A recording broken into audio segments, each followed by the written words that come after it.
पालघरच्या सफाळीत अतिवृष्टी सदृश्य पाऊस, रस्त्यांवर अक्षरशः पाण्याचे लोट, सफाळी रेल्वे ट्रॅक पूर्णतः पाण्याखाली।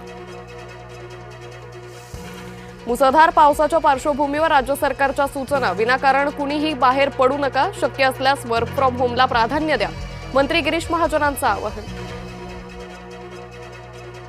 मुसळधार पावसाचा पश्चिम रेल्वेला फटका, नालासोपारा रेल्वे स्थानकाजवळ रुळांवर पाणी साचलं, चर्चगेट ते वसई रोड पर्यंतच लोकल सेवा सुरू। मुंबई पुणे एक्सप्रेसवेवरील मिसिंग लिंकवर एक लेन सुरू, दुसऱ्या बोगद्याच्या आधी दरड कोसळली, सुदैवानं वाहन नसल्यानं मोठी दुर्घटना टळली।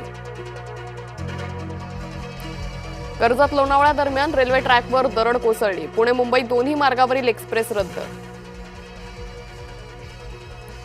कर्जत तालुक्यात तुफान पाऊस, उल्हास नदीनं धोक्याची पातळी ओलांडली, 30हून अधिक गावांचा संपर्क तुटला। रायगड जिल्ह्यातील पाली शहरात अंबा नदीचं पाणी शिरलं, बस स्थानकासह भाजी मार्केटला पुराच्या पाण्याचा विळखा, पाली खोपोली मार्ग बंद।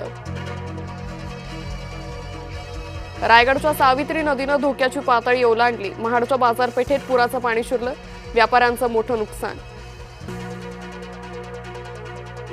रायगडमध्ये मुसळधार पाऊस, कुंडलिका अंबा पाताळगंगा नद्यांना पूर, पेण खोपोली महामार्ग बंद।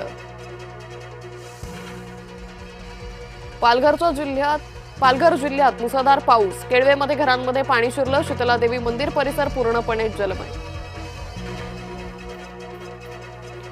मानखुर्दमध्ये 3 मजली इमारत कोसळली, दुर्घटनेत आतापर्यंत 6 जणांचा मृत्यू, ढिगाऱ्याखाली आणखी काही जण अडकल्याची शक्यता। मुंबई ठाणे पालघर आणि रायगडला रेड अलर्ट, मुसळधार ते अतिमुसळधार पावसाचा इशारा, नागरिकांनी सतर्क राहण्याचं आवाहन। मुंबई ठाणे नवी मुंबईतील शाळांसह महाविद्यालयांना आज सुट्टी, मुसळधार पावसामुळे प्रशासनाकडून खबरदारी, तर पालघर रायगडमधील शाळांनाही सुट्टी जाहीर।